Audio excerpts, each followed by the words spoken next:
Muslimin muslimat yang ustazah kasihi sekalian, bila bercakap tentang soal akhlak, tuan-puan sekalian, ustazah ingin memulakan dengan satu perbahasan di mana Rasulullah sallallahu alaihi wasallam menegaskan, la tuhqiranna, janganlah kamu memandang rendah, jangan kamu pandang jelek, jangan kamu pandang remeh, minal ma'rufi syai'a, daripada kebaikan itu sesuatu. Kalau sebut ma'ruf, kalau sebut kebaikan, Nabi kata la tuhqiranna, jangan pandang remeh, jangan hina, jangan pandang ringan, jangan pandang jelek, atau jangan memperkecilkan.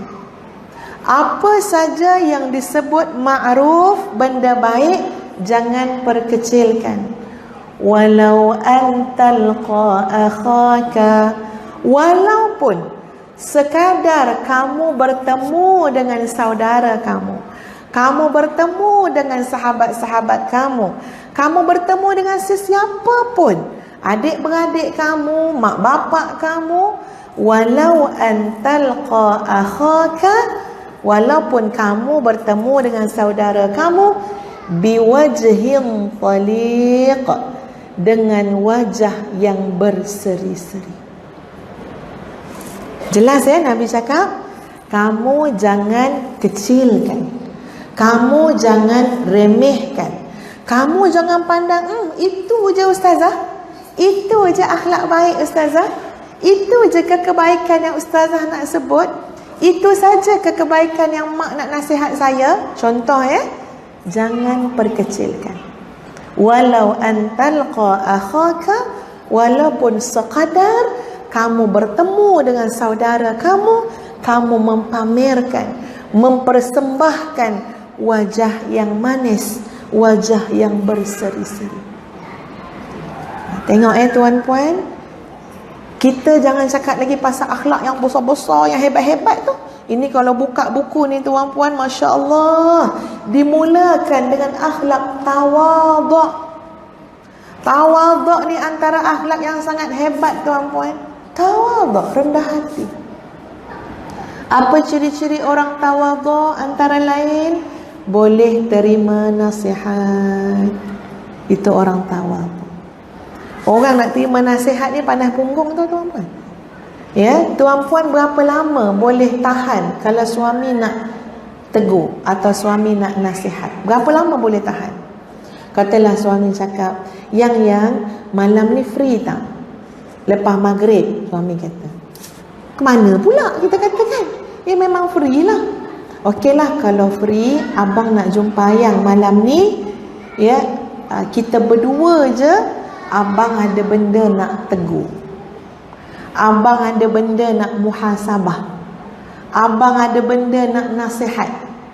Kalau berlakulah dialog macam ni antara kita suami isteri ya tuan-puan, mula-mula sekali jujur-jujur, perempuan rasa macam mana? Nak menunggu ke malam tu nervous tak? Apa benda yang dia nak tegur ni ya? Apa yang dia nak nasihat ni kan? Bila sampai malam tu tuan-puan, kita tengok suami kita siap bawa briefcase lagi. Ya, duduk dia cakap. Okey, ni abang nak tegur ni. Apa bendanya bang? Kita tanya kan. Ni takut ni hati ni. Tak adalah banyak sangat. Dalam 63 perkara. Ustazah nak tanya tuan-puan, agak-agak 63 perkara agak-agak tahan dengar sampai berapa perkara? Sebelum kita akan cakap, macamlah dia bagus sangat. Sampai 63, kalau abang 63, saya nak kata 30 ada. Sebelum kita cakap macam tu, berapa lama kita tahan untuk diam, dengar, sabar. Kalaupun ada benda yang kita tak setuju, tapi sabar dulu mendengar apa yang suami kita nak tegur, nak nasihat. Boleh jadi kita tak setuju pada pukul 9.53 malam, tapi kita akan setuju pada pukul 10:30 malam. Itu manusia, muqallibal qulub, hati dia berubah-ubah. Dan ustazah banyak kali terkena benda ni tuan-puan. Bukan yang 63 perkara tu ya. Tapi yang ketika mana suami kita nasihat, saat itu kita merasakan nasihatnya tidak tepat. Tapi kalau kita boleh bertenang, kalau kita boleh didik diri, terima. Biar belajar rendah hati. Biar belajar menghargai orang yang mencintai kita dengan nasihat-nasihat.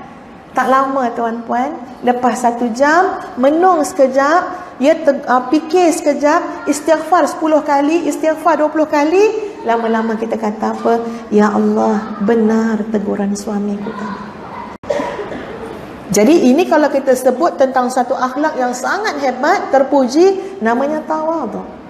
Tapi yang ustazah cakap tadi tuan-puan, ini masih lagi pada paras yang selalu dipandang remeh oleh sebahagian manusia. Tetapi Nabi mengangkatnya. Nabi kata, jangan kamu pandang ringan, walaupun kamu bertemu saudara kamu dengan wajah yang manis. Jadi soalan ustazah tuan-puan, dah salam belum orang sebelah masa duduk tadi? Kan main duduk je. Akak nak duduk depan, akak nak duduk depan, akak tak kira. Akak mesti duduk depan. Tak kira dah siapa duduk belakang. Cuba tengok siapa kat belakang kita muslimat. Kak Timah rupanya. Pengasuh anak kita duduk belakang kita. Ya, tak adalah kita menegur bersapa. Apatah lagi nak menunjukkan wajah yang manis. Pandang orang belakang, maaf ya, akak duduk depan. Maaf. Itu kalau kentut orang belakang duduk sambut ya. Jadi kita kata apa? Maaf ya, akak duduk depan. Selesa tak? Tanya sikit orang belakang. Ni saya tengok orang depan ni, selesa tak? Okey dah kak, selesa. Ya, entah beg kita sebersalam, kita letak kat belakang tu. Ya, tak kira dah orang belakang. Subhanallah, kecil je tuan-puan, kecil je. Tapi impaknya besar. Impaknya besar. Ada orang tuan-puan tak nak duduk sebelah orang tu. Tak nak duduk sebelah dia. Aku rela duduk belakang balik tiang daripada duduk sebelah Kak Enak. Ya, atas banyak faktor. Kalau dia nak betulkan bersela, dia tak kira orang dah, dia libas kiri kanan. Ya, nak bagi tahu tuan-puan, kita belum cakap akhlak yang besar-besar lagi. Kita baru bercakap soal akhlak menyantuni orang sekeliling kita, menghadiahkan sesuatu yang berharga, iaitu wajah yang manis, senyuman yang ikhlas. Kita belum disuruh sedekah, benda-benda yang besar tuan-puan, tapi baru diajar, dididik untuk sedekah, benda yang tak payah keluar duit, tapi datang daripada kebiasaan, yakni wajah yang manis. Muslimat sekalian, bukanlah ustazah cerita dengan tujuan nak mengangkat-ngangkat, tapi selalu ustazah fikir macam ni tuan-puan. Setiap orang ada sisi baik dan buruk dia. Kalau dibongkar, dicungkil sisi tak baik ustazah, pasti sangat banyak. Tapi mana yang boleh jadi teladan, boleh kita buat sebagai teladan. Ustazah nak sebut pasal mak ustazah. Kami daripada kecil tuan-puan, daripada kecil, sebelum pergi sekolah, salam mak dulu. Ustazah percaya kita semua buat ya. Kan ada dah yang on off salam. Ya, sebab mak terlalu busy. Tuan-puan, salam mak. Kalau tak jumpa mak dekat rumah tu, rumah kampung kan panjang, besar, banyak partition. Cari. Tak pergi sekolah selagi tak salam mak. Bila salam mak? Salam. Mak ustazah ada 2 perkara, kadang-kadang 3 tuan-puan, yang menyebabkan seolah-olah dia tak melepaskan lagi kami pergi ke sekolah. 3 lah. Ya, dia tak lepas kami pergi sekolah kecuali settle 3. Pertama, selawat kepada Nabi SAW. Ini elemen pendidikan. Bukan kita selalu pandang pendidikan tu terlalu besar ya. Okey, mana anak-anak mama malam ni berkumpul. Kita akan buat usrah daripada pukul 8 malam hingga 12.30 tengah malam. Ya, ada banyak modul yang mama nak bentang. Tuan-puan, anak mana yang tahan dapat mak macam tu?